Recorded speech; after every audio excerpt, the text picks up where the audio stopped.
reading. We're in Deuteronomy in the first chapter, so what are we reading? Anyone? What are we reading? Introduction to what? Oh, that's not a theological term. An introduction to what? Deuteronomic history? Yeah. Can you say it all in one word? Deuteronomic history. We're reading the introduction to the Deuteronomic history. And how far down does the historian take us in the introduction? To Joshua. Thank you. He takes us all the way to be strong and of good courage. He takes us down to Joshua. And then, of course, he has incorporated the body of the original covenant book, the original covenant renewal ceremony, into the history as the first step in the history. Where was this covenant book used and under what circumstances? The covenant renewal ceremonies at Shechem. How often did that occur? At least prior to the monarchy. Once a year? Once a year. No. Every 7 years. At the time of the Feast of Booths during the sabbatical year. Okay? The covenant renewal ceremony. Now, something we noticed about covenant renewal ceremonies was that the speaker who stood in the place of Moses recited what? The law. Recited the law, and what else?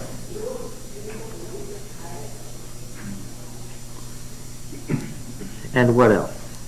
Not just the law, but what else?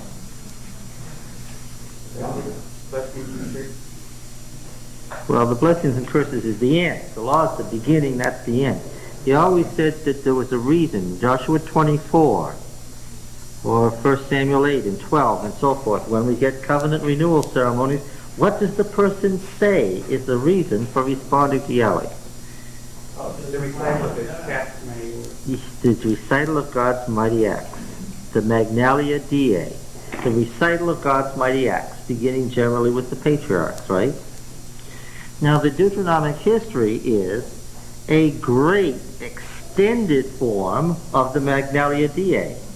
Instead of a summary, as they gave in the covenant ceremony, lasting a few minutes, we have what?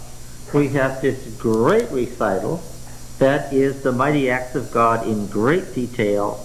So, what the historian has done is he has expanded the Magnalia Dei section of the covenant renewal ceremony into this giant, great history.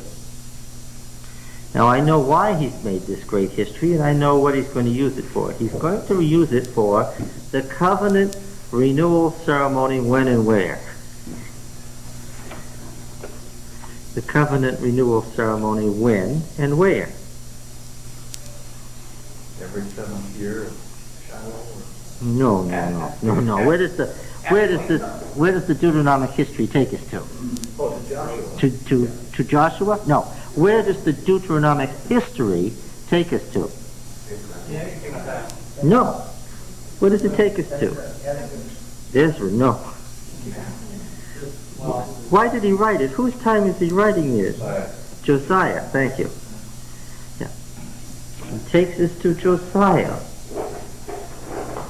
Okay. So let me ask you again. The historian is writing this great history for when and where? Rededication of the temple. And when? Yes. In Josiah's reform, in the 18th year of Josiah, 621 BC. And where? In Jerusalem. Yeah. In Jerusalem. Well, but the history goes down to the exile, somebody said. Well, yes and no. Yes and no. There's a reason for that. There's a very important reason for that. By Josiah's time, they already understand that they are under what threat?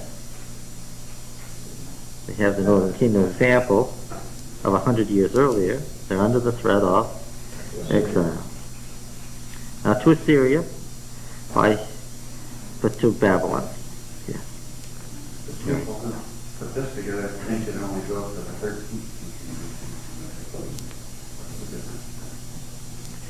Well, I'm not sure what your question is. The date for this is given the 13th century BC. You're talking about. Oh, that was a fundamentalist who got himself confused with liberal ideas. He thinks that who wrote Deuteronomy? Who does he think wrote Deuteronomy? Moses. And when does he think the Exodus was? In 1290 BC. He's got a fundamentalist position, and then he takes the liberal viewpoint of the Exodus, and he gets it doubly confused. Yeah. All right. So what we have is a great covenant renewal ceremony under Josiah, and the history is for that purpose. So what about the fact that the history goes all the way down to the exile? That's another story. That's a different story. All right. His main concern right now is Israel's covenant outside the land and the impending exile. Okay. Now then, let's read through the rest of the introduction at the very least. Now we said the introduction, the historian quotes God much more than the covenant ceremony does, because the core of Deuteronomy only quotes God in relation to the Decalogue and the promise of the land if they keep the Decalogue. We only have much less quotation of God in the body of the book than the historian quotes. And the historian will quote God all the way through the history at great length. And we are at 1 and verse 19. Where does Deuteronomy proper begin? Where does the book of Deuteronomy begin? Not the history, but the book. Deuteronomy 4:44. This is the law. All right. Now, verse 19. And we set out from Horeb and went through all that great and terrible wilderness which you saw, on the way to the hill country of the Amorites. The Deuteronomist never calls the people who live in Palestine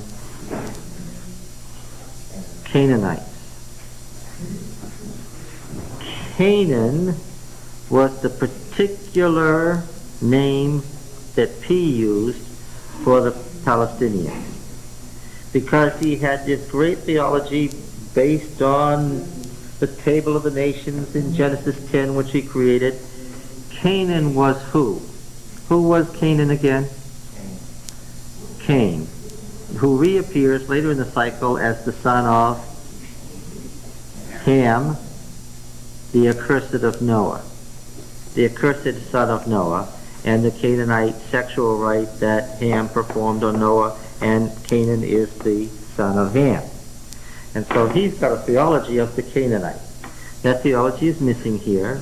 We never have the Canaanites here. We have the Amorites, the Westerners who inhabit the hill country of Palestine. Right? Went through that great and terrible wilderness which you saw on the way to the hill country of the Amorites, as Yahweh our God commanded us. And we came to Kadesh Barnea. And I said to you, you have come to the hill country of the Amorites, which Yahweh our God gives us. Behold, Yahweh your God has set the land before you. Go up, take possession, as Yahweh, the God of your fathers. Who are the fathers in Yahweh, the God of your fathers? Who are the fathers? Abraham, Isaac, and Jacob only. Because Yahweh, the God of your fathers, has told you, do not fear or be dismayed. Then all of you came near me and said, let us send men before us, that they may explore the land for us, and bring us word again of the way by which we must go up, and the cities into which we shall come. The thing seemed good to me, and I took 12 men of you, 1 man for each tribe, and they turned and went up into the hill country. All right. What do you notice here? Does anything strike you here? In line with the unique position of Moses in the Deuteronomist, The story of the 12 spies. Anything unusual here? People's idea, not Moses. It's not Moses' idea in P. Numbers 13:1. Keep your finger here. Numbers 13:1.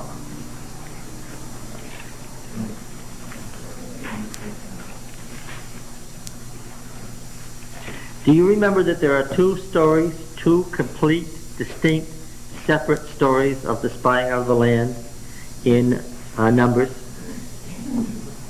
The Yahwist and the Elohist, and they're cut together? Yes. Okay. The Yahwist says, 13:1, Yahweh said to Moses, send men to spy out the land of Canaan, which I give to the people of Israel. From each tribe of their fathers shall you send a man, every one a leader among them. The Elohist says, verse 17, Moses sent men to spy out the land of Canaan. Well, the two accounts don't agree. Of course, they don't agree with where they went or what they saw or anything. But nevertheless, what do these two accounts say? Moses sent them, or God sent them. Okay. Either it was the Lord's idea or it was Moses' idea.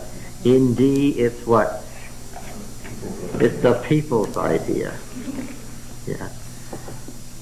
And a bad idea it was. Therefore, whose idea is it, of course? The people's idea. In this account, what is the purpose of sending out the spies? Therefore, indicating what? Lack of faith. Indicating what? They don't think what? They don't think they can do it. They are rebelling. This is in response to, I said to you, you have come to the hill country of the Amorites, which Yahweh our God gives us. Behold, Yahweh your God has set the land before you. Go up, take possession, as Yahweh the God of your fathers has told you. Do not fear or be dismayed. This is the response. The statement, don't be afraid, means what? They were afraid. Let us send spies is what? The way of temporizing, gaining time. Why? The view of D is what? They did or did not want to possess the land. Did not. Why? They were afraid. So they gained time through the spies. The thing seemed good to me, and I took 12 men of you, one for each tribe, and they turned and went up into the hill country and came to the valley of Eshcol, the grapes, and spied it out. And they took in their hands some of the fruit of the land and brought it down to us and brought us word again and said, it is a good land which Yahweh our God gives us. Now you remember, he's drawing on that story which says that they came back with the giant grapes which two men had to carry between them. There were giant grapes. Why? Because there were giant people. Yes. The giant people goes with the giant grapes. He's recounting that story. There are two where they go only into the Negev and come to the valley of Eshcol. All right? Here, the spies aren't the trouble. What do the spies say? It's a good land which Yahweh our God gives us, which is indeed what the story he's quoting says. The story he's quoting, however, says what? They went on to say, however, it's so good because giants live there and what? And we're like the grasshoppers to them, and so forth. That's missing here. Intentionally. Yet, after they said it's a good land which Yahweh our God gives us, yet you would not go up, but rebelled against the command of Yahweh your God, and you murmured in your tents and said, because Yahweh hated us, he has brought us forth out of the land of Egypt, to give us into the hand of the Amorites, to destroy us. Where are we going up? Our brethren have made our hearts melt, saying, the people are greater and taller than we. The cities are great and fortified up to heaven, and moreover, we have seen the sons of the Anakim there. Okay? Now, the people don't want to go, so they use the fact of the giants as an excuse. Now, the Anakim. The sons of Anak are the giants. They are, according to Ezekiel 28 and Isaiah 14, the Nephilim. And who are the Nephilim? Whenever we get into these passages where we have mythopoeic thought, we are harking back to mythic terminology. And we'd be lost except we have the Ugaritic texts in front of us and have had since 1929. And we can read the background. Okay? And we know the background. Who are the Nephilim? What is this all about in Isaiah 14 about the star that thought he was the day star going up to heaven and so forth? What's that all about? Sons of God, 7 daughters of men that they were there, took them away. Ah. Are you sure? Yes. Yeah, where are the Nephilim now? Where did they fall to? Huh? Yes, they fell to the earth, but their habitation is what part of the earth? The underworld. After all, the verb nephal means what? No, nephal means to fall.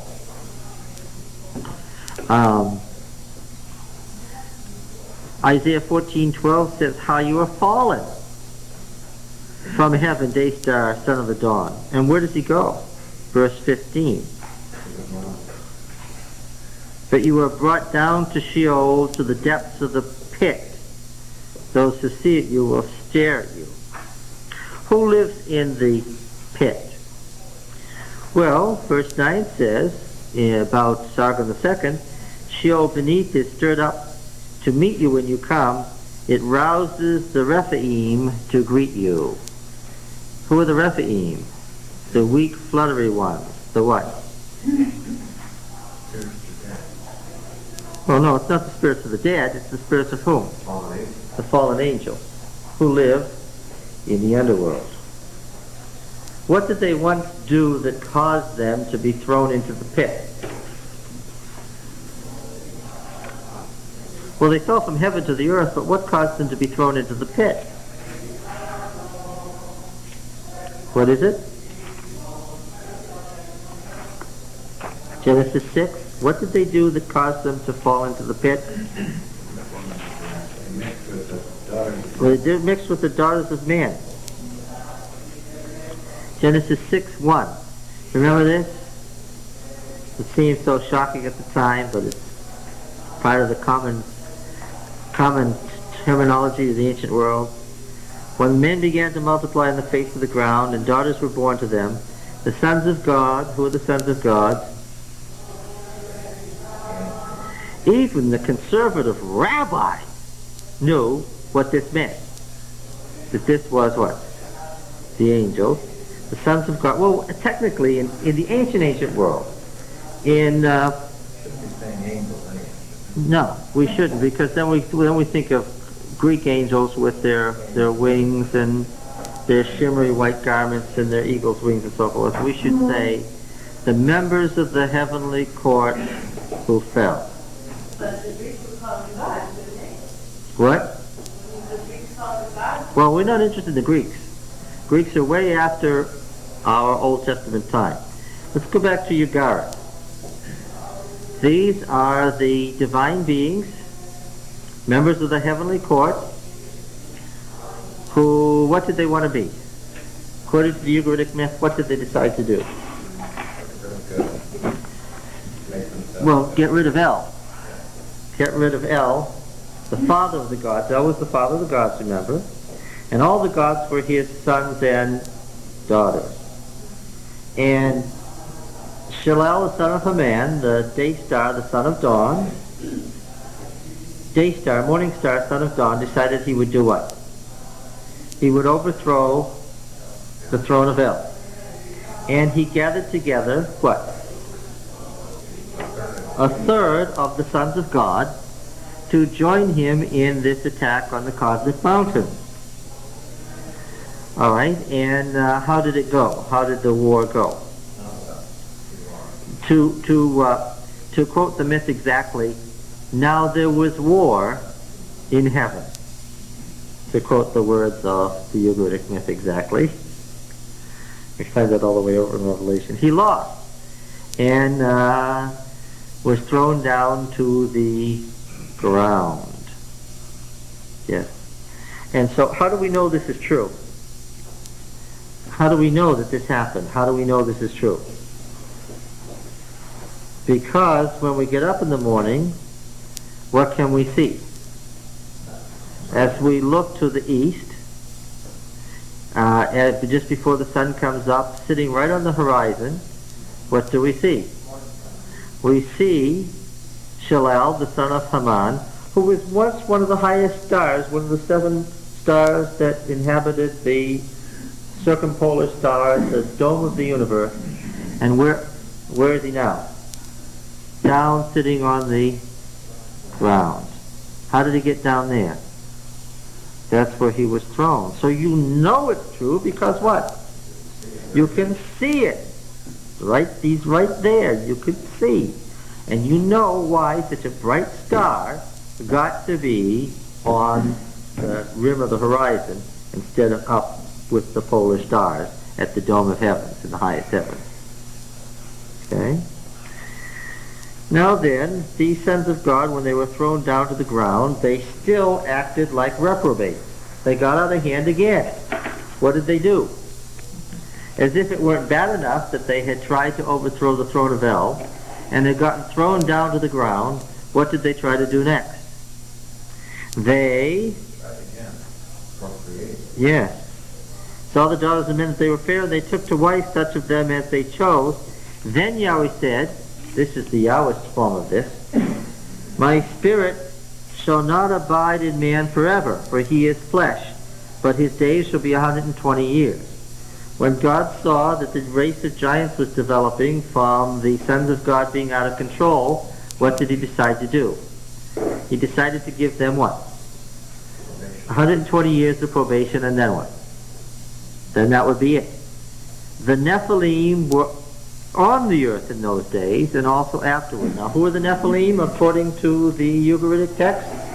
This is the name given to this is the name given to the sons of God who fell. The Nephilim is literally what? The fallen ones. These are those who fell, and after they are described as having fallen in the midst of the earth, they are henceforth called what? The Nephilim. And when they are driven into the underworld, they are the Rephaim. And their descendants in the Canaanite days were the Anakim, the giants who lived in Palestine.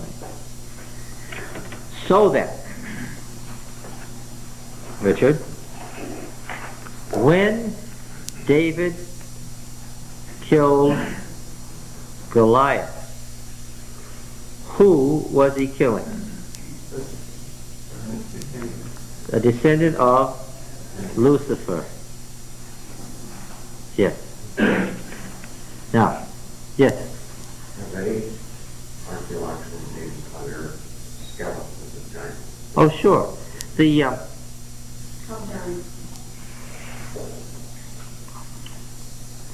9 feet tall. But how tall were the people? How tall were people in general? I've said this a number of times. How high were their houses off the ground? Where was the roof line in an Israelite house? Well, you right that bridge in the nose. Yeah, 4.5, 5 feet. So that folks who were under 5 feet tall, seeing somebody who was 9 feet tall, what? Was looking at a giant. And now, there's a theology to this then, Richard. What destroyed the Nephilim? Well, The flood. What's going to destroy their descendants to Anakim?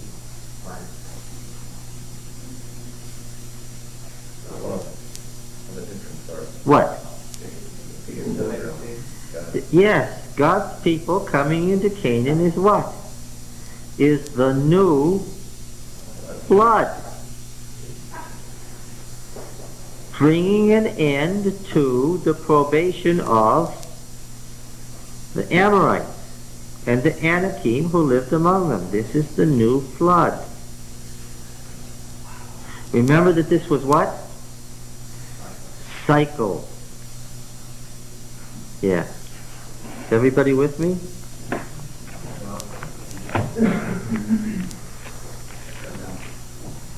One question. Only one. The fallen beings then, at that time, back in Genesis, were able to materialize, for lack of a better term, And procreate. that we cannot... That is absolutely the teaching of the Bible. Off the SDA Bible commentary. The SDA Bible commentary isn't the Bible. I read somewhere. No. Oh, yes. The rabbi's understanding that the term sons of God meant divine beings said, we must explain this as what? Back to the Mishnah. We must say this was the children of Seth. And ever since they reinterpreted the text because they knew the implication. Ever since the 2nd century BC, when the rabbis deliberately reinterpreted the text to be the family of Seth, it has been the standard conservative position that the sons of God were the sons of Seth. I understand why the rabbis did it. They didn't like this mythology in the Bible. Okay. And it's even worse. Since the giants were destroyed by the flood, how did there happen to be giants after the flood? The Nephilim were on the earth in those days, and also afterwards. No. They were destroyed by the flood, according to Jay. They what? They procreated after the flood, and that's where we get the giants of Canaan. What happened during the flood? What we're asking. Oh, the Bible. That's a typical sort of Greek Western question. It's a dumb question. The writers of the Bible. You guys lied. You haven't even really. My kids said they want to touch the ark. What's the problem? The Nephilim died in the flood. Yeah. But their fathers did. Yeah. Right. Yeah. Being divine beings. They were divine beings, so they wouldn't. That they weren't married again. What? The angels aren't married. See, here you are dragging in a text from centuries, from 30 centuries later that has no relation to what we're talking about. When you take a text that has utterly no relation 30 centuries later and apply it, that's how you're going to get all sorts of false doctrines. Jesus' statement, the angels neither marry or give in marriage, is utterly unrelated to what's being described here. What's being described here is that the fallen beings procreated and created giants. And those giants were destroyed by the flood. They procreated giants again after the flood. And now Israel is called upon to do what? Destroy the giants. And they are what? And they're afraid. And so are they still procreating? No. They did back then, why don't they do it? Look, let's get it right. Nothing in the Bible talks about them procreating now. We are exegeting the text as it stands. We are not going to engage in what? Speculation that has nothing to do with the text. Yes. Now, let's see now the theology that's contained then in this Rephaim, Anakim business in Deuteronomy. We have seen the sons of the Anakim there.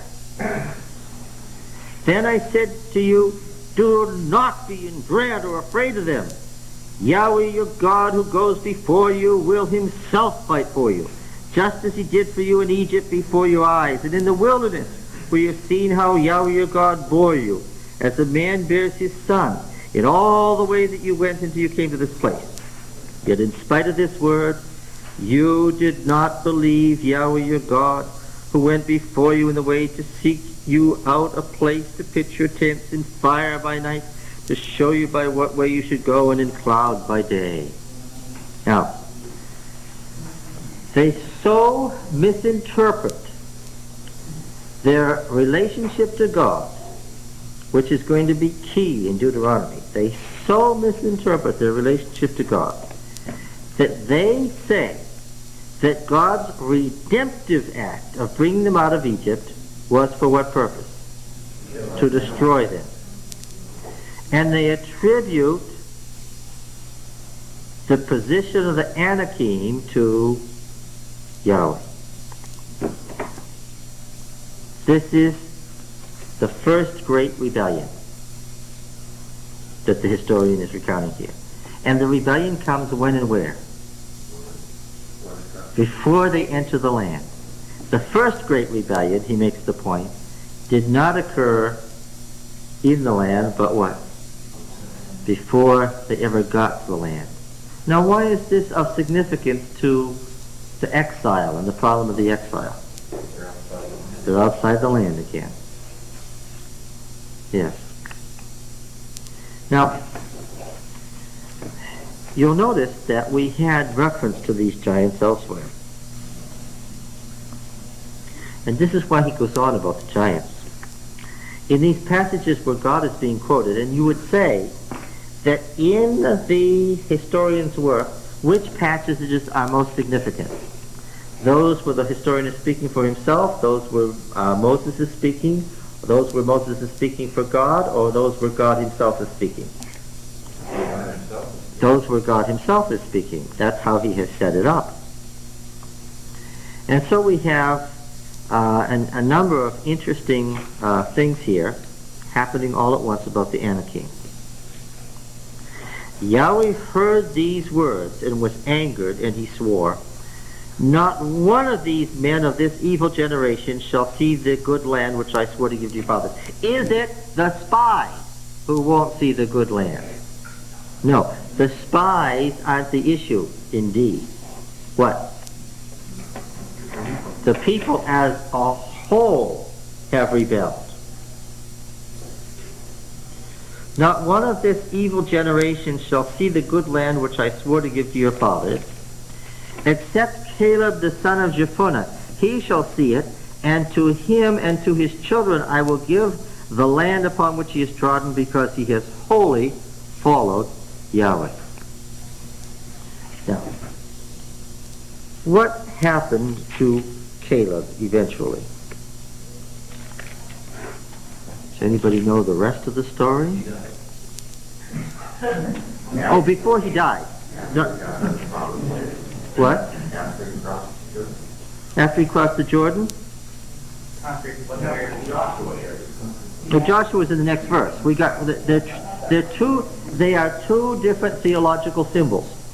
There is Caleb and there is Joshua. Joshua is going to be treated momentarily. For now, I want to stop on Caleb. Caleb has great theological significance here.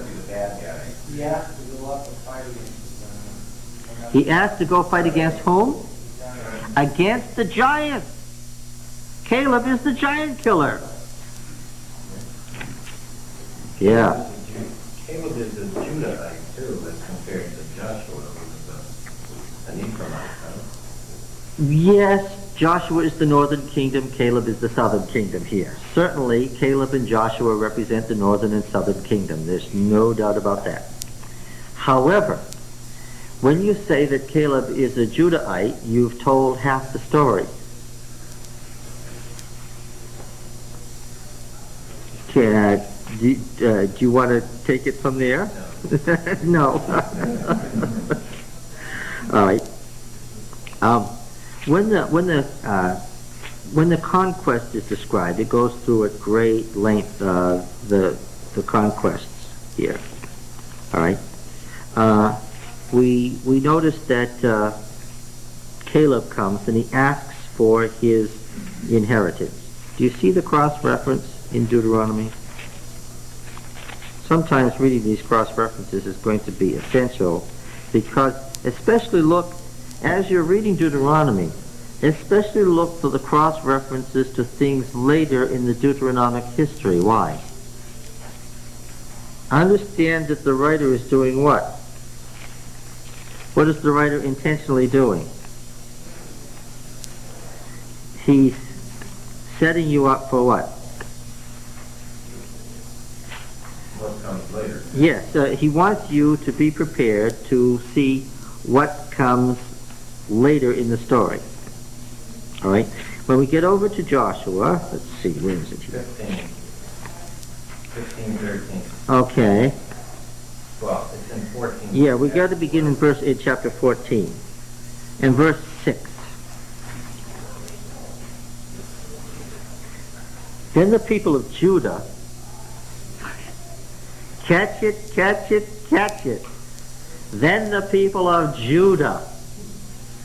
How Judah relates to Israel is going to be a big deal in the Deuteronomic history. Then the people of Judah came to Joshua at Gilgal, and Caleb the son of Jephunneh, yes, the Kenizzite. So what is he? Not a Hebrew. He's from a sub-tribe, Kenaz. Kenaz is a tribe of what? Yes! Who is it? Jethro. Kenaz was a son of Jethro. This is Moses' brother-in-law and part of the priesthood of Midian. And this priesthood of Midian becomes the ancestors of the Mushite priesthood. Caleb the son of Jephunneh the Kenizzite said to him, "You know what Yahweh said to Moses the man of God at Kadesh Barnea concerning you and me. I was 40 years old when Moses the servant of Yahweh sent me from Kadesh Barnea to spy out the land, and I brought him word again as it was in my heart. But my brethren who went up with me made the heart of the people melt, yet I wholly followed Yahweh my God. And Moses swore on that day, saying, Surely the land on which your foot is trodden shall be an inheritance for you and your children forever, because you have wholly followed Yahweh my God. And now behold, Yahweh has kept me alive, as he said, these 45 years since the time that Yahweh spoke this word to Moses, while Israel walked in the wilderness. And now, lo, I am this day 85 years old. I am still as strong to this day as I was. You notice that day and this day is always a big deal. We're going to get used to that. In the day that Moses sent me, my strength now as my strength was then for war, for going and coming. So now give me this hill country of which Yahweh spoke on that day, for you heard on that day how the Anakim were there with great fortified cities. It may be that Yahweh will be with me, and I shall drive them out, as Yahweh said. Then Joshua blessed him, and he gave Hebron to Caleb the son of Jephunneh for an inheritance. So Hebron became the inheritance of Caleb the son of Jephunneh the Kenizzite to this day. There's the to this day. Because he wholly followed Yahweh the God of Israel. Now the name of Hebron formerly was the city of Arba. This Arba was the greatest man among the Anakim. And the land had rest from war, the famous when they had rest. Verse 15:13. According to the commandment of Yahweh to Joshua, he gave to Caleb the son of Jephunneh a portion among the people of Judah, Kiriath Arba, that is Hebron. Arba was the father of Anak. And Caleb drove out from there the 3 sons of Anak, Sheshai, Ahiman, and Talmai, the descendants of Anak. Now, of course, we're going to find out later that our giant Goliath is what? Is the descendant of one of these. And so it goes. Do you get it? How do you know that David has been anointed by the Spirit to become king? Because what? He killed a giant. And he went up from there against the inhabitants of Debir, and the name of Debir formerly was Kiriath Sepher. And Caleb said, Whoever smites Kiriath Sepher and takes it, to him will I give Achsah my daughter as wife.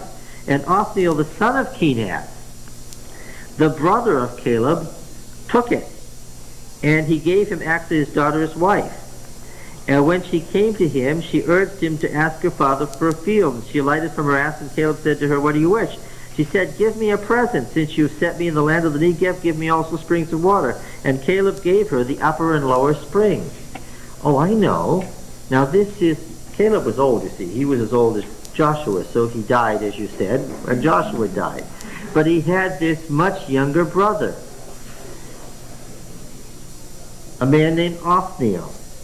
And we find out later in the Deuteronomic history that when Joshua, the successor of Moses, died, what? He was succeeded by Othniel, the younger brother of Caleb. You see, and it passed back into the judgeship, passed back into the hands of the family of Moses. That's Yeah. coincidentally, when David was crowned, he was crowned in Hebron. He was crowned in Hebron. That's right. 7 years he was king of the south. King of the south in Hebron. Yes, where the Moshite priesthood ruled. And, of course, he was anointed by Samuel of the Moshite priesthood of Shiloh, who were kingmakers as well as giant killers. All right, now it's coming along here slowly. Makes it all the more significant, though, that the Moshite priesthood fell into disfavor with David after the... Oh yes, it surely does. Sending Abiathar home was a big deal. Okay, now the Anakim. Okay, now Caleb, the son of Jephunneh, he shall see it, and to him and his children I will give the land upon which he's trodden. Well, the land on which they trod here was where the fortified cities of the Anakim were.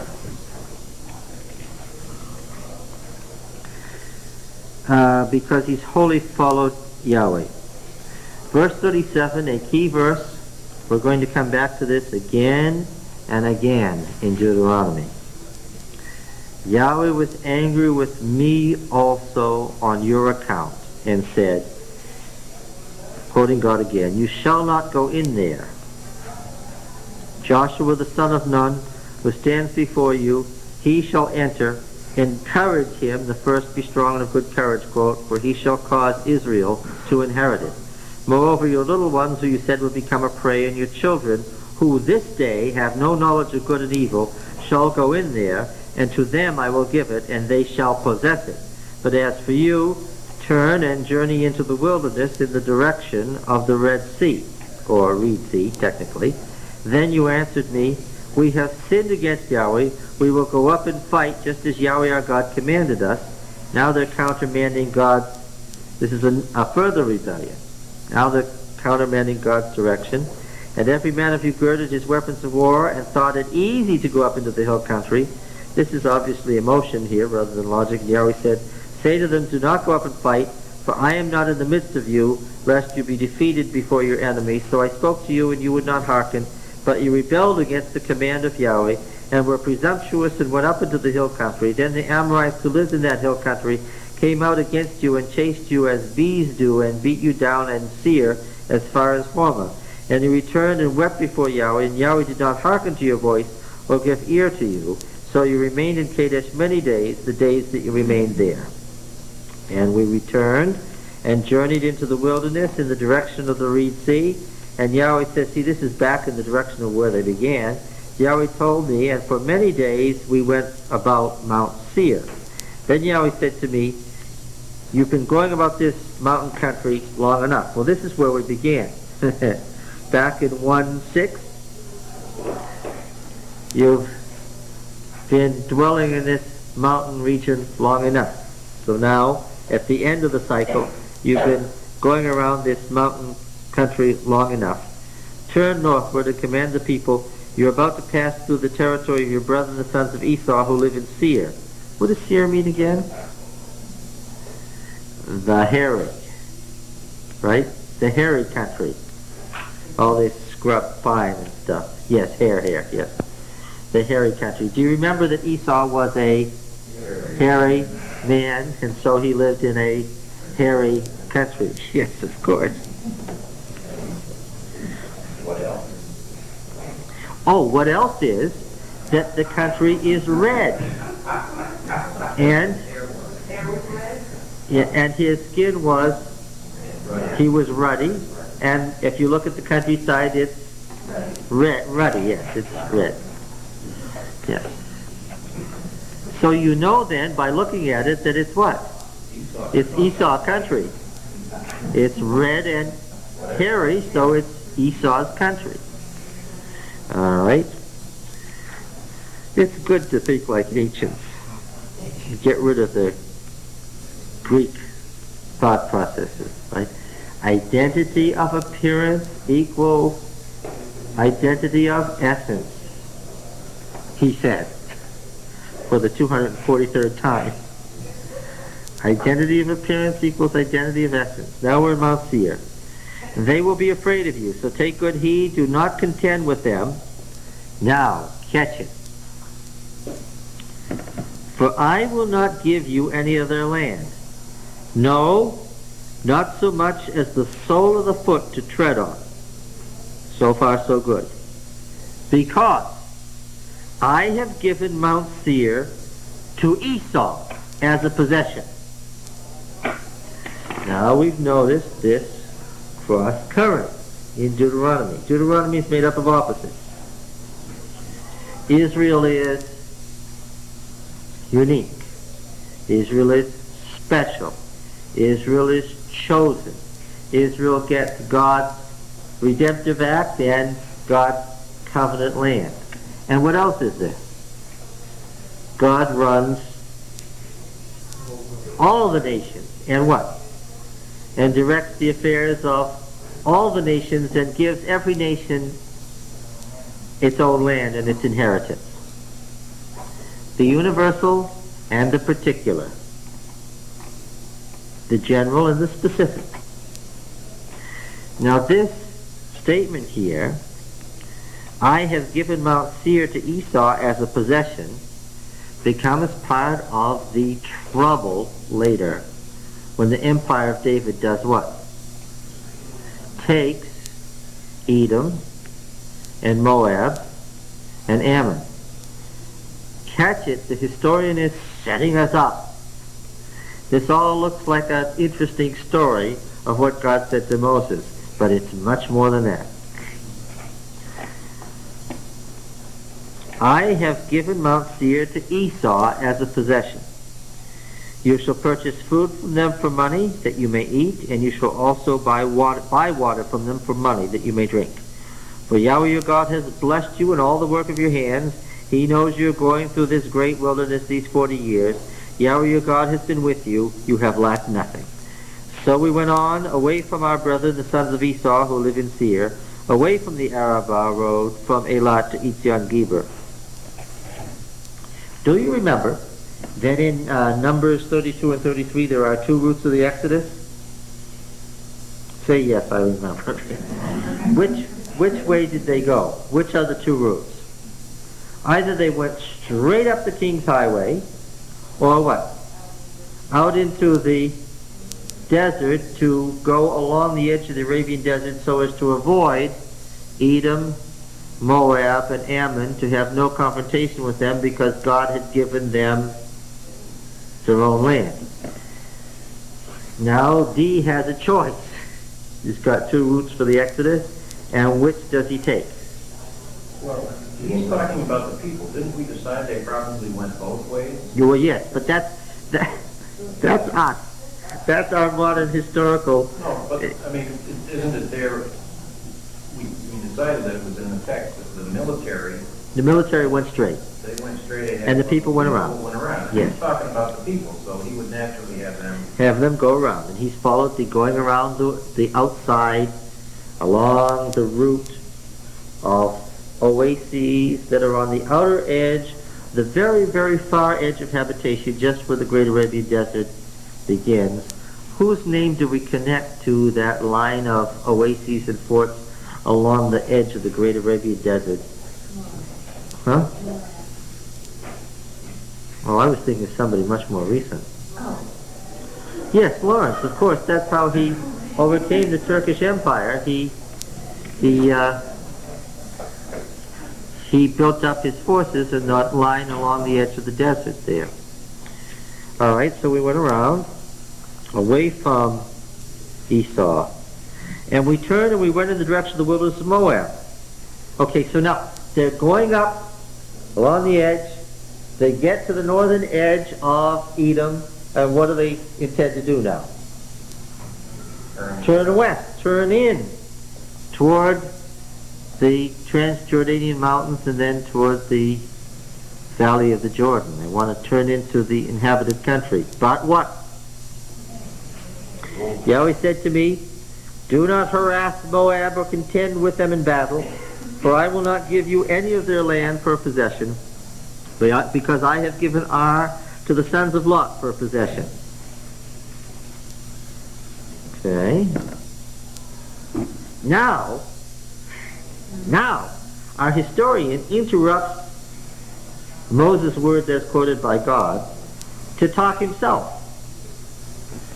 And it's where God is talking about the universal and how Moab has been given a possession by God directly. Here the historian chooses to interrupt Moses quoting God.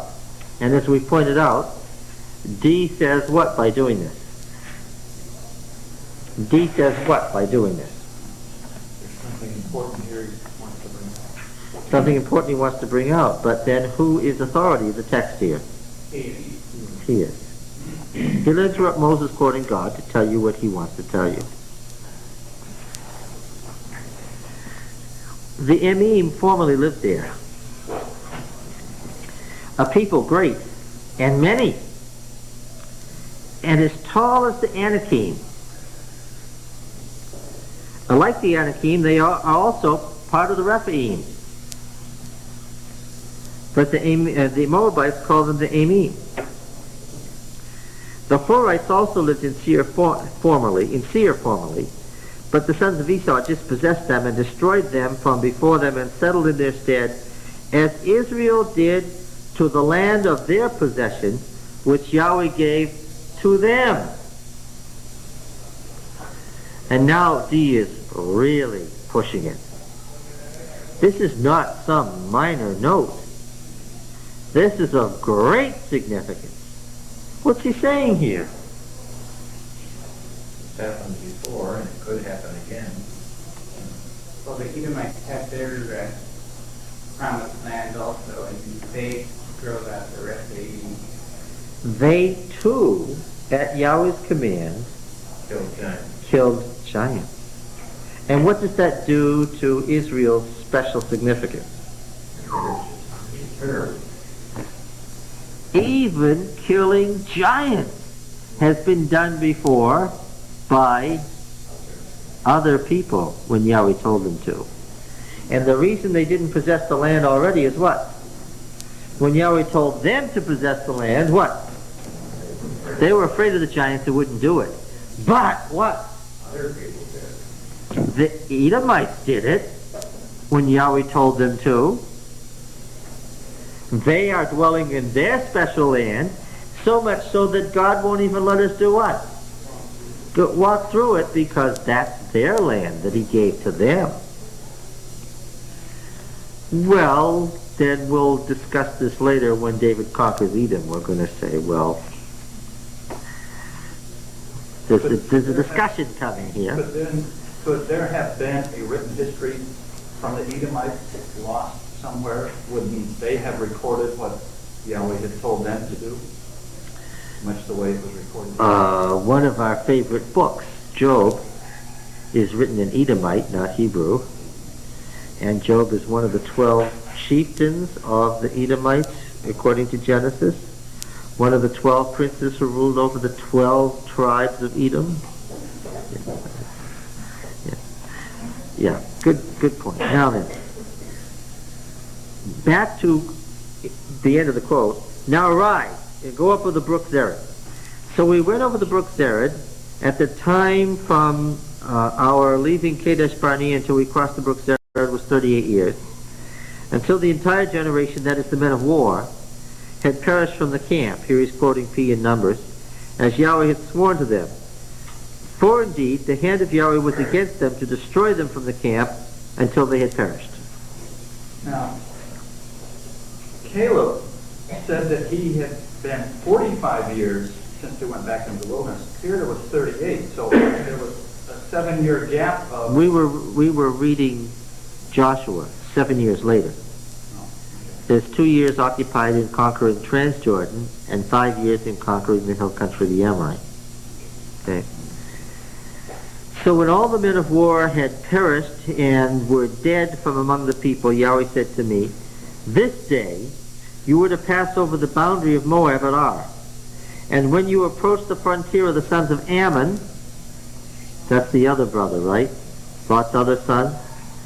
Do not harass them or contend with them, for I will not give you any of the land of the sons of Ammon as a possession, because I have given it to the sons of Lot for a possession.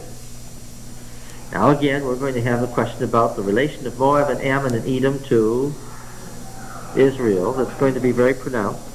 Now, at this point, God is speaking again. Again, he's speaking about the special possession of another nation that he has given to them. The historian chooses to do what? He chooses to interrupt the speech of Moses quoting the speech of God again to make a point. And again, the point is not, they put it in parentheses here. The parentheses only indicate an interruption. However, this is not parenthetical, is it? Instead of being a parenthesis, it should be underlined and with some exclamation points and maybe a star in the margin. He's making his points. He's making his points in the middle of God's speeches. That also is known as a land of the Rephaim. So the giants lived there too. Rephaim formerly lived there, but the Ammonites called them Zamzumim. See, they had their local name for the giants just as the Moabites had their local name for the giants. But they're Rephaim, that's the point. A people great and many and as tall as the Anakim, but Yahweh destroyed them before them, and they dispossessed them and settled in their stead, as he did for the sons of Esau who lived in Seir when he destroyed the Horites before them, and they dispossessed them and settled in their stead, even to this day. The historian is now calling attention to his own time.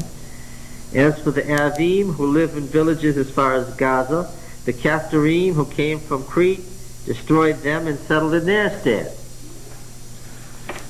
And now I'm really perplexed, because now all the nations on all sides of Israel are there because of what? Because God put them there and helped them conquer the giants to be there. But these nations are our enemies. Who were the Caphtorim? That's the Philistines? That's the Philistines. Yeah. Who used the giants to fight against Israel. And of course, it's not by accident that we're going to notice that David conquered Edom, Moab, Ammon, and Philistia. Well, let's wait and see what the historian gives us, the theological reason for how these all relate together. Now, quoting God, continuing God's quote, "Rise, take up your journey, and go over the valley of the Arnon, because, behold, I have given into your hands Sihon the Amorite, king of Heshbon, and his land. Begin to take possession and contend with him in battle." This is the first Amorite people that they're going to meet. "This day I'll begin to put the dread and fear of you upon the peoples that are under the whole heaven, who shall hear the report of you, and shall tremble and be in anguish because of you. So I sent messengers from the wilderness of Kedemoth to Sihon the king of Heshbon with words of peace, saying, Let me pass through your land. I will go only by the road. I will turn aside on the right or the left. You shall sell me food for money, that I may eat, and give me water for money, that I may drink. Only let me pass through on foot, as the sons of Esau who live in Seir, and the Moabites who live in Ar did for me, until I go over the Jordan into the land which Yahweh our God gives to us. But Sihon the king of Heshbon would not let us pass by him, for Yahweh your God hardened his spirit and made his heart obstinate, that he might give him into your hand as at this day. A elaboration that we did not have in P makes us think of whom? Pharaoh, yes. And Yahweh said to me, behold, I have begun to give Sion and his land over to you. Begin to take possession that you may occupy his land. Then Sion came out against us, he and all his people, to battle at Jahaz. And Yahweh our God gave him over to us, and we defeated him and his sons and all his people. And we captured all his cities at that time and utterly destroyed every city, men, women, and children. We left none remaining. Compare that to the law in Deuteronomy 20:10. Only the cattle we took as spoil for ourselves, with the booty of the cities which we captured. From Aurora, which is on the edge of the valley of the Arnon, and from the city that is in the valley as far as Gilead, there was not a city too high for us. Yahweh our God gave all into our hand. Only to the land of the sons of Ammon you did not draw near, that is, to all the banks of the river Jabbok, and the cities of the hill country, wherever Yahweh our God forbade us. Then we turned, so we find out that these are the high cities. Then we turned and went up to Bashan, and Og, the king of Bashan, came out against us, he and all our people, to battle at Edrei. But Yahweh said to me, do not fear him, for I have given him and all his people and his land into your hand, and you shall do to him as you did to Sihon, the king of the Amorites, who dwelt in Heshbon. So Yahweh our God gave into our hand Og also, the king of Bashan, and all his people, and we smote him until no survivor was left. And we took all his cities at that time. There was not a city which we did not take from them, 60 cities, the whole region of Argob, the kingdom of Og in Bashan. And all these cities were fortified with high walls, gates, and bars, besides very many unwalled villages. And we utterly destroyed them, as we did to Sihon, the king of Heshbon, destroying every city, men, women, and children. But all the cattle and the spoil of the cities we took as our booty. So we took the land at that time out of the hand of the two kings of the Amorites, who were beyond the Jordan, from the valley of the Arnon to Mount Hermon. All right, so all the way from the northern edge of Moab, opposite the north of the Dead Sea, all the way north to Lebanon. The Sidonians call Hermon Sirion, while the Amorites call it Senir. All the cities of the tablelands, and all Gilead, and all Bashan, as far as Salach and Edrei, cities of the kingdom of Og in Bashan. For only Og, the king of Bashan, was left of the remnant of the Rephaim. Behold, his bedstead was a bedstead of iron. Is it not in Rabbah of the Ammonites? 9 cubits was its length, 13.5 feet. And 4 cubits its breadth, according to the common cubit, 1.5, 6 feet wide. Okay, 13.5 feet long. So now, we understand then why the victory over Og is important. Why? He was a giant. He was the last of the Rephaim in Transjordan. What had happened to the rest of them? Why, they'd been destroyed by the Ammonites and the Moabites when Yahweh gave them their land. Right? Were you listening? Yes. Did this follow children who were wandering in the wilderness? Yes. And while they were in Egypt. Is there any way of knowing how big these cities were that they were destroying as they went along? Yeah. Population-wise? Population. Well, let's see. We wouldn't call them cities, we'd call them towns. Walled cities, generally 5,000 to 6,000 people. And they were all these big sizes, or just a few thrown into the rest of the population? Just a few. Of all this population, who was the king? The one and only giant. Yes.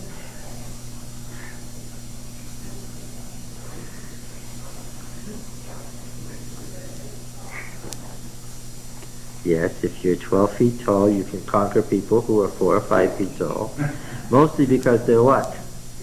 Yes, they're afraid. That's been the point here. Yeah. Isn't it amazing what's in these little lines in the Bible? Huh? So then, his religion became their religion, and that's why even the little people got destroyed after they were captured by Og and Why were they destroyed? Because they were, yeah, they were, Because they were forced to accept Og's religion. well, they probably worshipped him because he was what? Their God. Remember, what was the theology of this? The giants were what? Descended from, they were demigods. Demigod meaning what? Half God, because they were descended from what? They were descended from the Nephilim, the fallen ones who were gods, members of the divine council in heaven. What had caused them to fall to the earth? They had rebelled against El and tried to take over El's throne. I said before when we first discussed this, that the oldest form of the myth, using the term myth in the technical meaning, not legendary thing that didn't happen, but mythic in proportion, the oldest form of the myth of the great controversy is found in Ugarit in the 34th century BC. Okay. That story's been around for a really long time. It was old in the time of Abraham. Wouldn't that be a conflict if they believed that El was all powerful and that the demigods were fallen because they lost the war? No, they were not. It wasn't the demigods who were fallen. They were full gods. They were El's what? They were divine. They were the sons of God, the sons of El. They were gods themselves. And in fact, according to the Canaanites, El did give up his authority to one of his sons. Who did El give up the rule to, the kingship to? To Baal, who took over kingship of the cosmos, Baal, the son of El, Baal, the son of God, after he conquered the dragon, remember? After he gave the deadly wound to the seven-headed dragon, he became the king and ruled over the cosmos. You know, the triangle, when Paul says sons of God, you have a totally different concept of what he was saying? No, because Paul was a rabbi, and in Rabbinic Judaism there was this tradition because the rabbis had the Book of Enoch, which talks all about the fall of these sons of God. So when he said we have the right to become sons of God, Yes, he was drawing on a very ancient mythological term that was full of rich meaning. Yes. and he meant what he said. We replace those who fell. Which was a good Jewish teaching, that the righteous will replace the fallen angels. That was a Jewish teaching, already old by the time of Jesus. Where's that song? Lift up your head, so you Well, yes, what we're saying is that we know what these passages mean. We know the theological significance of these passages. Why? Because we read the Ugaritic texts.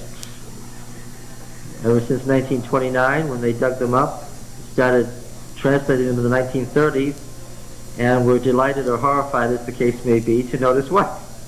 The words were the same ones as those found in the Bible, in a city that burned in the 24th century BC. Meaning, think of it, that city had been in ruins for 500 years on the day God called Abraham. Well, that's a thought, huh? Yeah. Now then, where are we here? Yeah, so I said to you a couple of weeks ago, he's making a big deal about the giants. Why? Do you get it? There's a reason for making a big deal about the giants. All right, now then, it's part of this whole great controversy theme.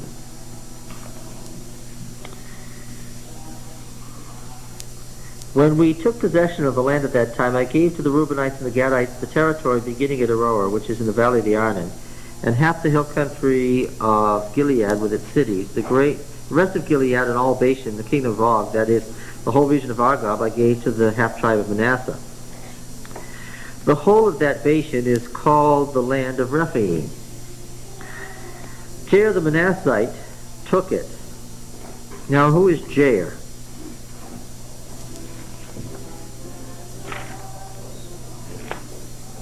Have you ever heard of Jair? Jair, let's see, Judges 10, is it Judges 10? I think.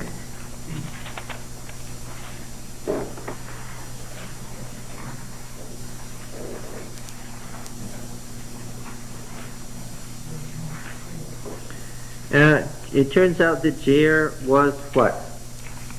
One of those successor, and yes, the successor to Moses, one of those judges who judged all Israel. 22 years. I like the 30 sons with 30 asses better. Who ruled over 30 cities that are called the cities of Jair, the region of Jair to this day, in the land of Gilead. And there's to this day. Yeah.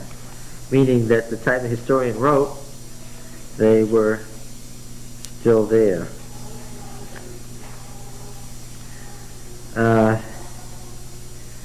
No, it was Caleb who had a son named Jethro.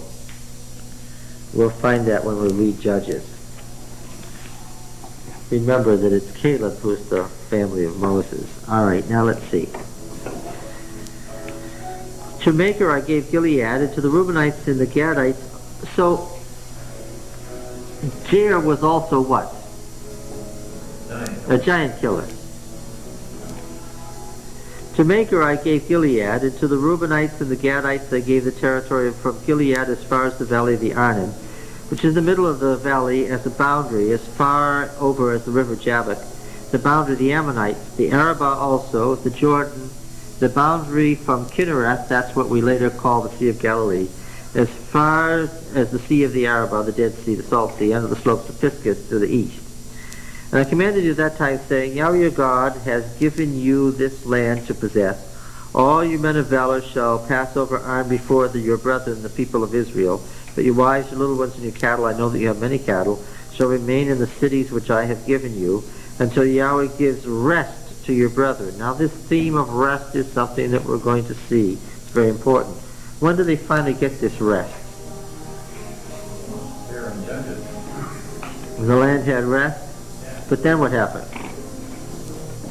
Until the attack of giants. Then there was more trouble. But where do they finally get the rest? David. 2 Samuel 7? 2 Samuel 7. What does it say? Verse 1. After the wars of David, the historian writes, they keep getting the rest, but it doesn't last. Now when the king dwelt in his house, and Yahweh had given him rest from all his enemies round about. And what's the promise? Verse 10, and I will appoint a place for my people Israel, and will plant them, that they may dwell in their own place and be disturbed no more, and violent men shall afflict them no more, as formerly, from the time that I appointed judges over my people Israel, and I will give you rest from all your enemies. So the Davidic monarchy was to be the beginning of the rest that Moses promised that Joshua would give them, but they didn't get it until David or Solomon or something. But guess what? They didn't really enter into his rest then. As the historian is going to talk about that, it's going to become one of his themes. All right. You shall occupy the land.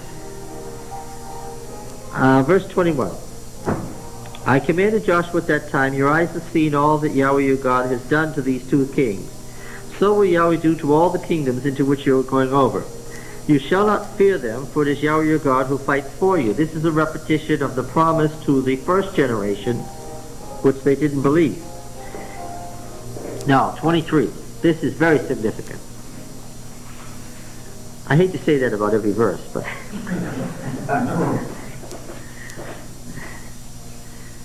And I besought Yahweh at that time, saying, O Lord God, Yahweh Elohim, thou hast only begun to show thy servant thy greatness and thy mighty hand. For what God is there in heaven or on earth who can do such works and mighty acts as thine? Now, this phrase, the works and mighty acts of God, is a technical phrase. We see that it is what is repeated whenever there's a covenant renewal ceremony. It forms the basis for the Deuteronomic history. And, of course, we're at the introduction to that history. He says, you've only begun to see your works and mighty acts. Let me go over, I pray, and see the good land beyond the Jordan, that goodly hill country and Lebanon. Now this is quite plaintive and very pathetic. Moses is pictured as wanting to go. We've already been told he can't. Why? Why can't he? God's angry at him because of the people or the desperate people. Yes, Pete, you gave the wrong answer. You gave the wrong answer. You said he was disobedient. Richard, being more righteous at this moment, quoted chapter 1, verse 37. Read it, Pete. Why couldn't Yahweh go up? 137. No, Deuteronomy. I know that Deuteronomy is usually called the Romans of the Old Testament, but yes. You have it? The Lord was angry with me for your sake, saying, thou also shalt not. Why was the Lord angry at Moses? Because of the people.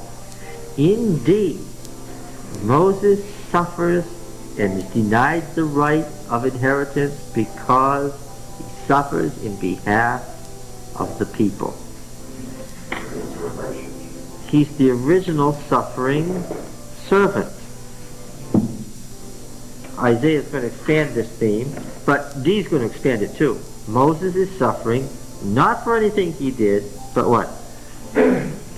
He is the mediator of the people. You were talking about how the writer D assumed he already knew all of this stuff previously. So why wouldn't we also assume that he knew that we knew that Moses disobeyed him? Because he deliberately changes it. He goes along, he agrees with this, but what? He disagrees with that. He tells you something different. So how come we were always taught growing up that God was angry with Moses for hitting the rock? Because that's what P says. Let me say this. Let me stop right here and say this. When it comes to P versus D, when it comes to the family of Aaron and their theology, and the family of Moses and their theology, who wins every time in modern understanding? Aaron's family wins every time. Why? Because Deuteronomy is subtle and detailed and complicated, and people read Deuteronomy, and what do? They say, oh, that's the same. They read into it, Pete. They read into it something it doesn't say, but they expect it to say because, what? They already read P. Yes. I'm going to say this again. The priority of P over D is absolute. And the work of, well, let's put it this way. The Isaiah school has always overshadowed the Jeremiah school. Do you understand that? Because P comes from Isaiah and D comes from Jeremiah. Yeah. So if you've already read and studied Numbers, you assume when you're reading Deuteronomy what? Reading more of the same. Oh, even though it doesn't say that and disagrees with it, you assume, well, we know that Moses struck the rock. How do we know that? Because we read Numbers. Let's see. Where does it say that? Where's the striking of the rock? It's in Numbers. It was just, yes. Numbers 20.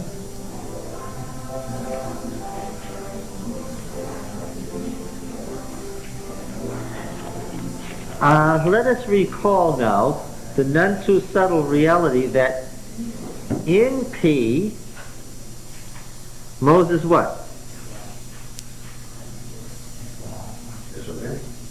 In P, Moses is not the prime figure. In P, who's the prime figure? Aaron is. In D, what? Moses is the figure. Aaron's mentioned only once, and that's to say that it's a good thing that God didn't kill him then. If it hadn't been for me, he would have been killed. Right? What's the tent of meeting? What's the real temple? Where do you really go in P? To the sanctuary, the tabernacle, where the glory of God dwells. Where the glory dwells. Shekinah, the dwelling. You know that's where you should go. How much of the sanctuary is discussed in D?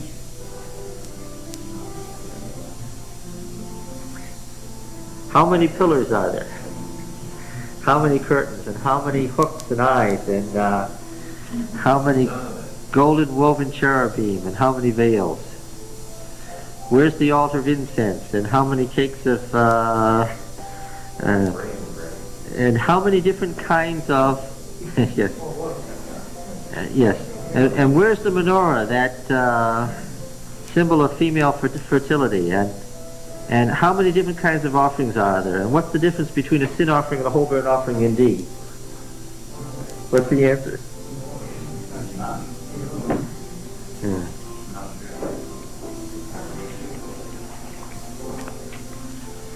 In fact,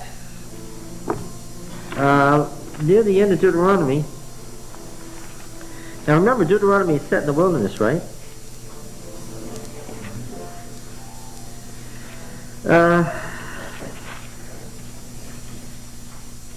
How are they doing their sacrifices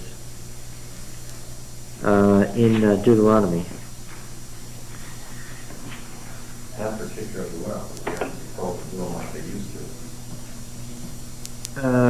Yeah. Do they do their sacrifices according to any particular order or arrangement in Deuteronomy? Do you know sin offerings, whole burnt offerings, guilt offerings? Do you know the 5 different kinds of offerings in Deuteronomy? Do you know under what circumstances? Can you tell from Deuteronomy the difference between a guilt offering for a leader of a tribe and a guilt offering for a common person? No. The whole idea of it is just completely foreign to the whole theory of Deuteronomy. You wouldn't ever get in Deuteronomy such a discussion. All right? And the question of parallelism, could you say that the priestly school was more fundamental in style than the D school? Because it seems to me that a lot of our fundamentalist beliefs are based on the P account. I would say that there is, if you're talking, both were very conservative. Both shared the one altar only. Both became the basis of a great revival. P became the basis of the great revival of Hezekiah, and D became the basis of the great revival under Josiah. Both are very, very conservative, but very, very different. The P school was much more concerned with the details of the law than the D school, and the D school was much more concerned with the relationship of the people to the law. In D, we're going to find this very interestingly in D. It's not obeying the law. It's, you shall love the Lord your God with all your heart and all your soul and all your mind and all your strength. So shall you keep his commandments, it says. And in the chapter on the curses, it says, because you did not obey the commandments with joy and delight. See, in D, it's not just whether you obey the commandments, but what? Whether you like to obey the commandments. That's the issue. He's going a step further. You not only have to keep the commandments in D, you have to like keeping the commandments. Otherwise, what? You're going to get the curses. Because you're not keeping the commandments, according to D. So, I mean, he's gone a step further. He says, if you don't serve the Lord with joyfulness and gladness of heart, he will destroy you. That's quite a statement. Sounds like Psalms and delighting in doing His law. Yes, delighting in doing his law, which is, of course, in the El Psalter, which is part of the Northern Kingdom thing. Yeah. Sounds like a Mushite psalm to me. All right. Where were we? You were taking us over to verse 20, you didn't pursue it. Oh, just that in Numbers 20, she asked, well, why do we say it was because he hit the rock? It's because Numbers 20 says so. But that's not what D says. Remember, I'm going to say this again. We have walking a fine line here. D presumes that you know P. But that he doesn't presume that everything in P is how you should see it. He thinks you should see some other things. Of course, this isn't Moses alone who gets punished for whacking the rock. Moses and Aaron Yes. were punished for whacking the rock. Yes, that's right.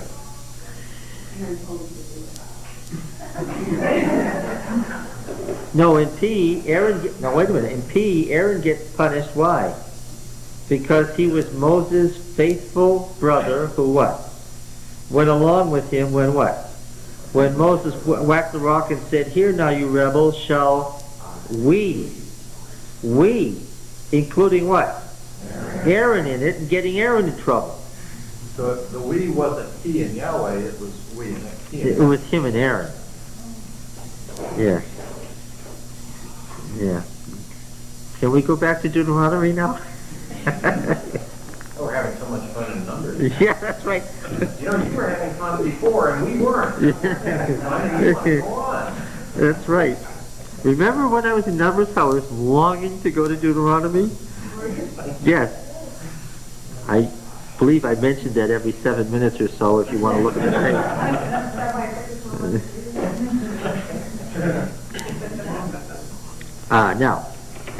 That's right. We're in this important point.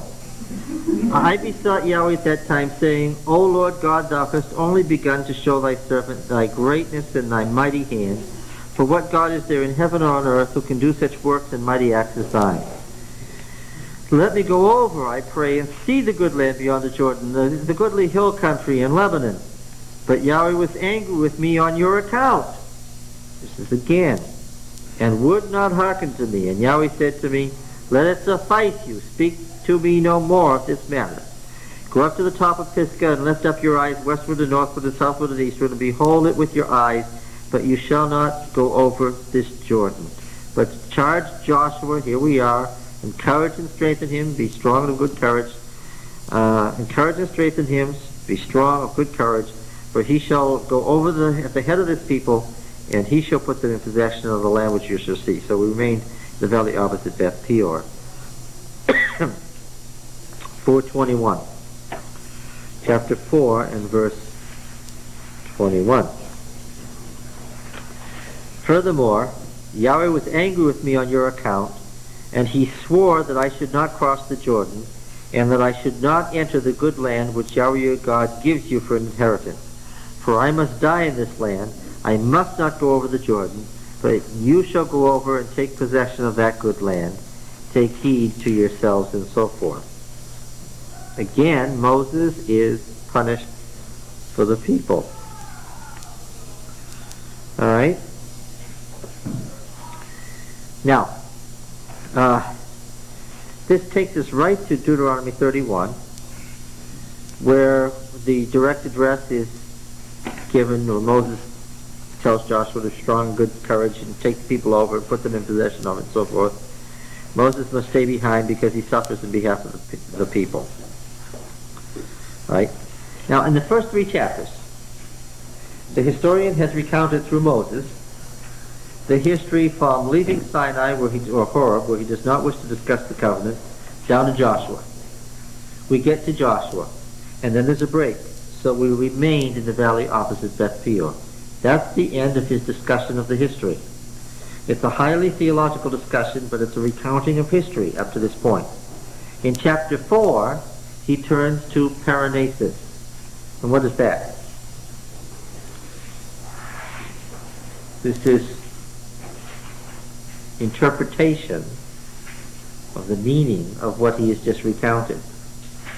Okay? Want to write that down? I can, yeah. We say it's paranetic material.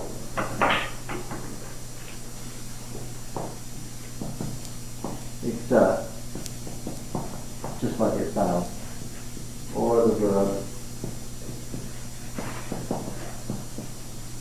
This is interpretation. This is homiletic interpretation of the history. It's not just history, it's theological interpretation of the history. Where does that begin? Well, in chapter 4. And he tells you so. So we remain opposite of Beth Peor, the valley. He stops there. He's going to pick that up again in Joshua. Where does Joshua begin? In the valley opposite Beth Peor. He stops telling us history. He's going now to interpretation. Does the historian know that there's a difference between secular history and theological interpretation? Yes, he does. When he goes to tell us about the kings of Israel and Judah, pick one. Just pick one. Pick a king in the divided monarchy. Don't say David or Solomon, of course. Pick one.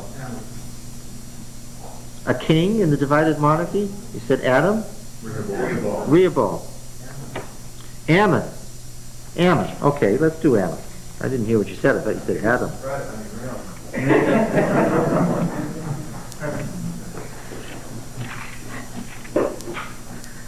Okay. King Ammon. How long did Ammon last?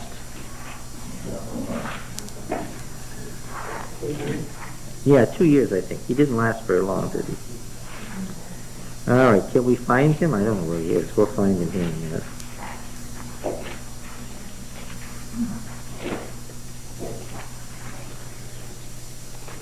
Rehoboam was much too easy, so I think we should stick with Ammon. 17, 21, 21?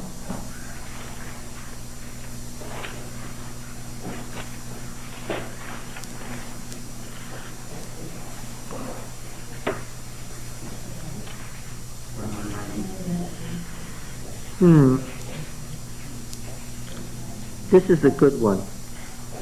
He's Hezekiah's grandson, wicked King Manasseh's son, and the father of the righteous Josiah. 2 Chronicles 33. Yeah, we don't want to know anything about the chroniclers. That's a whole different story.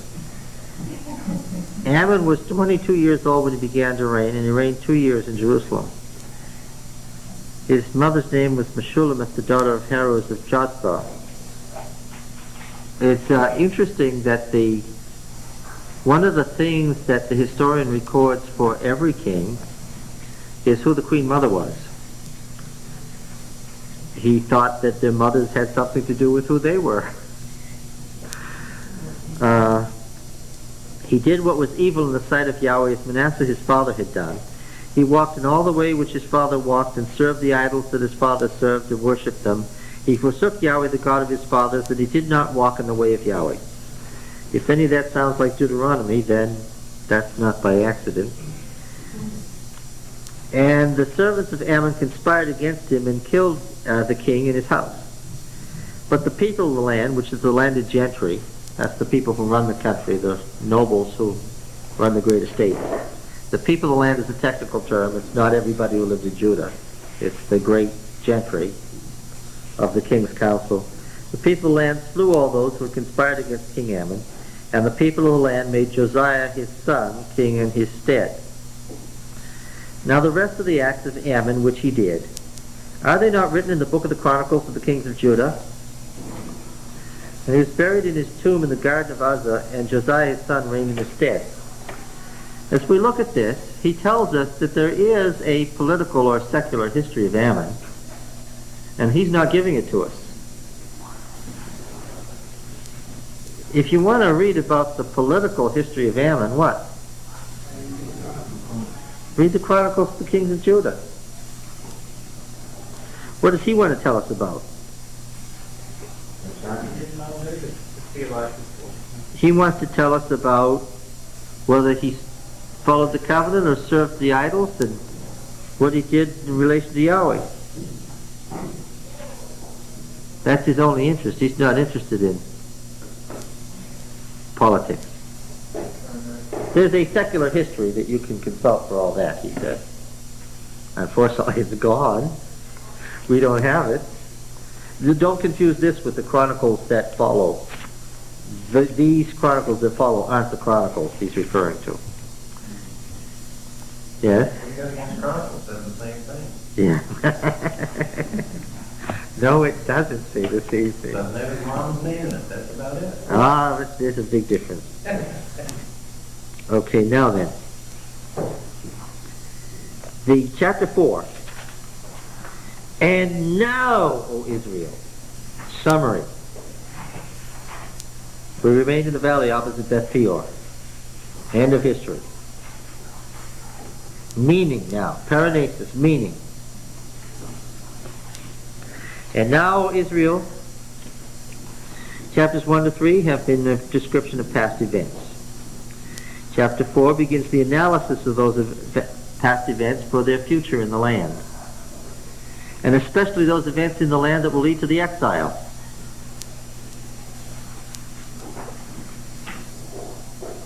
Remember now he's at the point where he's beginning, this is his last speech before Deuteronomy proper begins, and you start reading Deuteronomy and the history.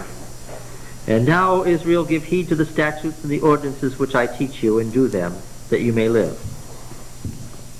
Who's speaking here? Moses.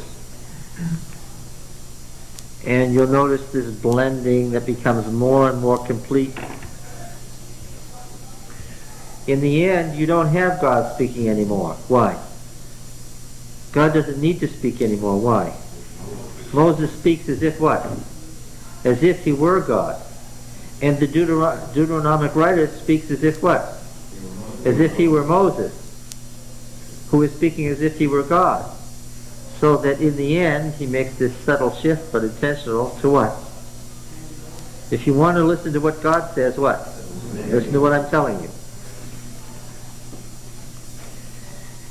The ordinances which I teach you, and do them, that you may live, and go in and take possession of the land which Yahweh, the God of your fathers, gives you. You shall not add to the word which I command you, nor take from it, that you may keep the commandments of Yahweh your God which I command you.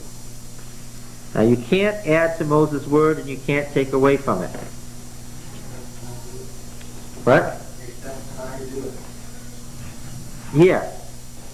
Because, of course, when we get to the heart of the matter, what's got to come, or else we'll go off the track. What has to come? A prophet what? Like me, Moses said. Prophet like me, Moses said. But by that point, it's not Moses speaking, it's what? It's the Deuteronomy speaking, yes. Prophet like me, yes. I was having a discussion with the fundamentalist talking about the spirit of prophecy, and he was quoting in Revelation where it said, you shall not add to this, and saying that that was the end of the Bible, and so then I referred him back to Deuteronomy. It's always nice when Revelation is quoting word for word to know what Revelation is quoting. Yeah, if you want to, right? I told you. You go to an Adventist church, let's have a seminar. What do you want to study? Let's study what? Revelation. Let's study Revelation. No. You can't study Revelation. It's a patchwork of 300 quotes of the Old Testament. What do you got to do? Yeah, this is a quotation here. Moses' authority is absolute. The word of God is coterminous with the word of Moses. What Moses says is God's word. When Moses starts speaking, that's when God begins to speak. When Moses stops speaking, that's when God stuff speaking. If you added any other words, what would you be doing? You'd be adding to it something that wasn't God's word. You know, then it's very, very interesting then that he has this prophet like him. I will put my words in his mouth, him you shall heed. All right. This is talking more than just the 10 commandments. Yes. Yeah. All right, here we have those opposites again. We can't add anything to Moses' word but what? But we have to have the continuing gift of prophecy so that what? Moses can be contemporary and tell us what God says. So what did they have? Did they have a past objective word or an ongoing word? They had both. Otherwise, how could you tell what the ongoing word, whether it was true or not? Right? You had to make a test in Deuteronomy 18 between the true and the false prophet. The one who was Moses' successor and the one who was merely a false prophet put there to test you. They had an objective revelation, we could call it a canon, and what else did they have? An ongoing gift of prophecy. You won't be surprised, will you, or shocked when I tell you that the prophetic movement arose from where? The prophetic movement arose from where? From the Mushite priesthood. The sons of the prophets who gathered around Samuel, right, with their ecstasy, right, and their music and their dances and their falling down, their charismatic gifts and their speaking in tongues and so forth. Where were these centers? When we look at where they live, and we compare it with what the historical works tell us the family of Moses was centered, what do we find out? These prophetic bands grew up where?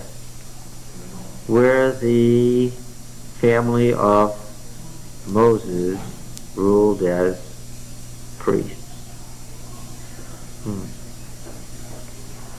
Yes. Is this part of the reason why the Pharisees had some problems with the prophetic movement? The Pharisees' problem with the prophetic movement was a very ancient problem. The problem that all the Zadokites had with enthusiasts. Right? Enthusiasts or fanatics. Because when you look at the canonical prophets, so many of them rising out of the family of Moses, how did the priesthood in Jerusalem look at them? As an ongoing series of fanatics, because they had cult prophets, and the cult prophets always spoke of the good things that would happen to the state and the good things that would happen to the priesthood, right? Yeah. Okay, let's continue here. The delimitation of God's word to Moses' word is very important and basic to the theology of the Deuteronomists. And by now we could say that the Deuteronomists as a party are part and parcel or coterminous with what? As a party, the Deuteronomists are what? They're a group. They represent a theological perspective. They are an argument. They are a theological group. They're a denomination. As a party, who are they? They're the Mushite. And the prophetic party that rose from the Mushite. Yes. Your eyes have seen what Yahweh did at Baal Peor, for Yahweh your God destroyed from among you all the men who followed the Baal of Peor. But you who held fast to Yahweh your God are all alive this day. Who gets destroyed? Who has been destroyed in the past? Who's going to be destroyed now? Who's going to be destroyed in the future? Those who do what? Worship idols. Those who worship idols. Those who are syncretists. Those who worship Yahweh and also what? We know that none of these people denied Yahweh. Those who worship Yahweh and also what? Idols. Idols. Yes, or any of those idols. He warns them, don't let one of you standing here this day, when he hears this word, of this one covenant, bless himself in his heart, saying, I shall be safe, though I walk in the stubbornness of my heart.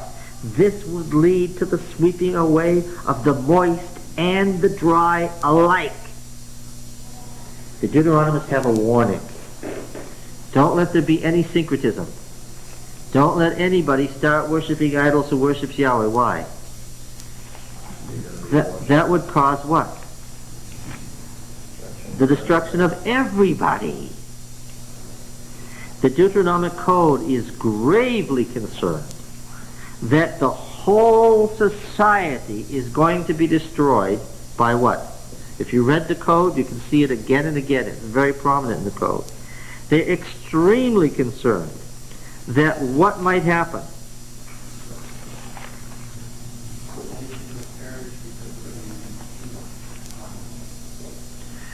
Look, there's 13 things that lead to capital punishment. There's 13 things that lead to capital punishment, and they are astounding in comparison to the P Code. Somebody has sexual relations with an animal, take him to the local elders and let them decide what to do about it. The Levitical priests of Aaron knew what to do. What should they do? Don't take any such person to the local elders to decide what to do. What? Kill him. Yeah. Not in D. In D, well, the problem. We'll have to decide what to do with it. In D, you know what to kill a person for, without any thought. It's a certain kind of person. It's not somebody who has sexual relations with an animal. It's what? Something much, much more serious than that. That's the D's view. There's something much, much more serious than that. Look at Deuteronomy 13. If a prophet arises among you, or a dreamer of dreams, and he gives you a sign or a wonder, and the sign or wonder which he tells you come to pass, and if he says, after this miracle, let us go after other gods which you have not known, and let us serve them, you shall not listen to the words of that prophet or that dreamer of dreams, for Yahweh your God is testing you. Who made the miracle come to pass? God. God did. That's why it came to pass. But it's a test. It is testing you to know whether you love Yahweh your God with all your heart, with all your soul. See, you don't pass the test unless what? You love God totally. You shall walk after Yahweh your God and fear him and keep his commandments and obey his voice, and you shall serve him and cleave to him. But that prophet or that dreamer of dreams shall be put to death, because he's taught rebellion against Yahweh your God. How about this one? Verse 6. If your brother, you know that you should love your brother. If your brother, the son of your mother, or your son, or your daughter, or the wife of your bosom, or your friend who is as your own soul, entices you secretly, saying, let us go and serve other gods, which neither you nor your fathers have known, some of the gods of the peoples that are round about you, whether near you or far off from you, from the one end of the earth to the other, you shall not yield to him or listen to him, nor shall your eye pity him, nor shall you spare him, nor shall you conceal him, but you shall kill him. Your hand shall be first against him to put him to death, and afterward the hands of all the people. You shall stone him to death with stones, and so forth. And read through the Deuteronomic Code. There is a danger. There is a great danger. And what is it? Idolatry. Any kind of syncretism that leads to the worship of anything. See, the monotheism of Deuteronomy is the most complete in the Bible. It is absolute and total. Anything, any practice or anything that leads to any kind of regard or reverence for any other God must be destroyed. It gets the death penalty every time. Other kind of problems are what? They're just problems. The elders have to decide what to do about it. That's their problem. Not the same. All kinds of things that P says you should kill people for, D says, well, refer it to the elders. If they can't decide, let them refer it to the priest who's in office or to the judge, to the high judge. But these things, okay, yeah. All right, so the Baal of Peor. This is the beginning of the warning where he's interpreting now.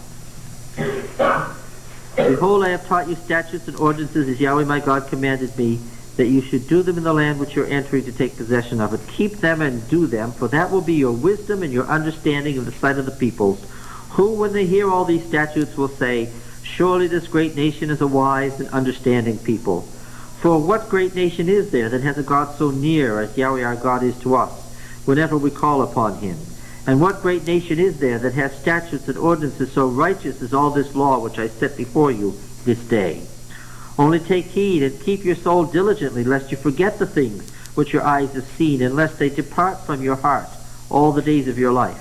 Make them known to your children and your children's children, how on the day that you stood before Yahweh your God at Horeb, Yahweh said to me, gather the people to me, that I may let them hear my words, so that they may learn to fear me all the days that they live upon the earth, and that they may teach their children so.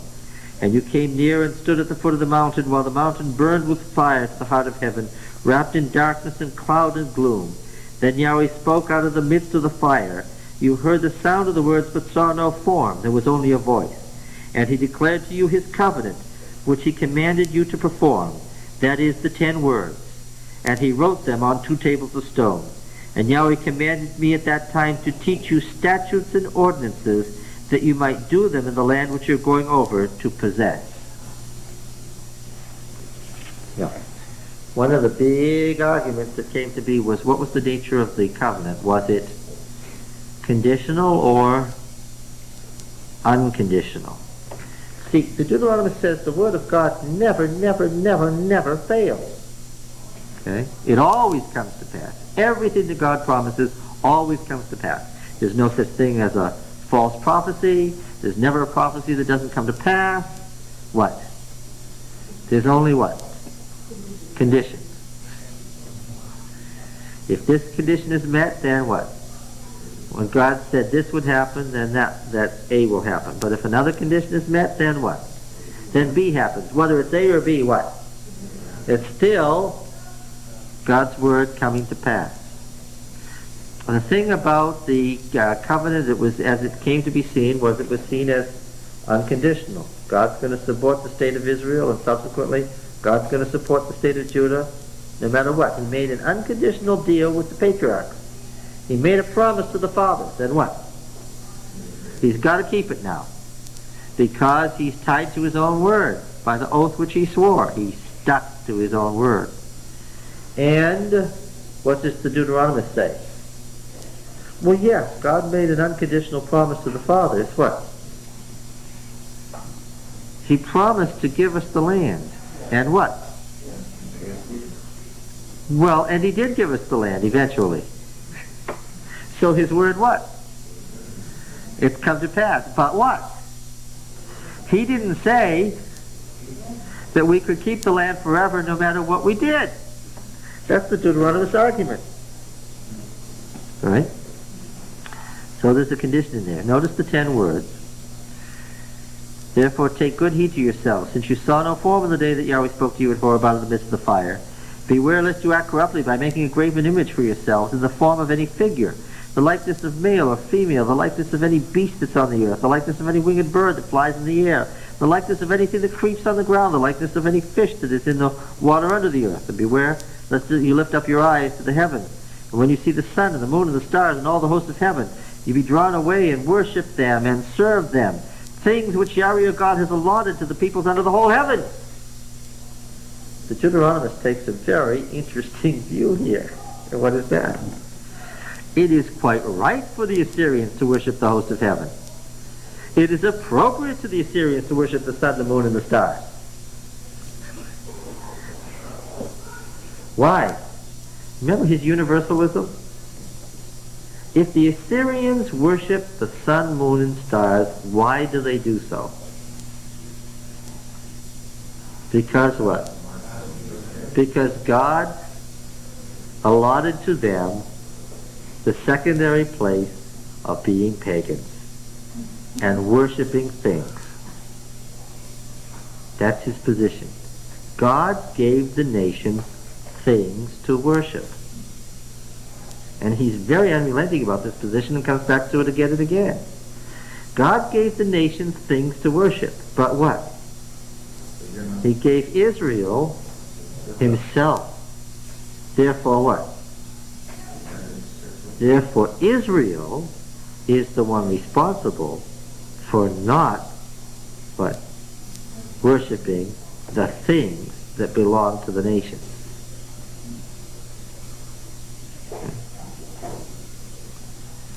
And if Israel worships the things which the nations worship, then what? The logic is absolutely ironclad.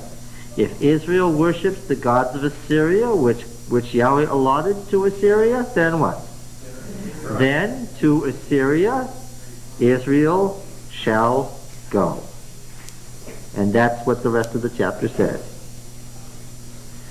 Starting with the Baal of Peor, as soon as you got to the land, before you even got into the land, you had this tendency, and what? Stick with it, and what? Then off to exile in those lands, you shall go. All right? Shall we take it up here next week? Thank you.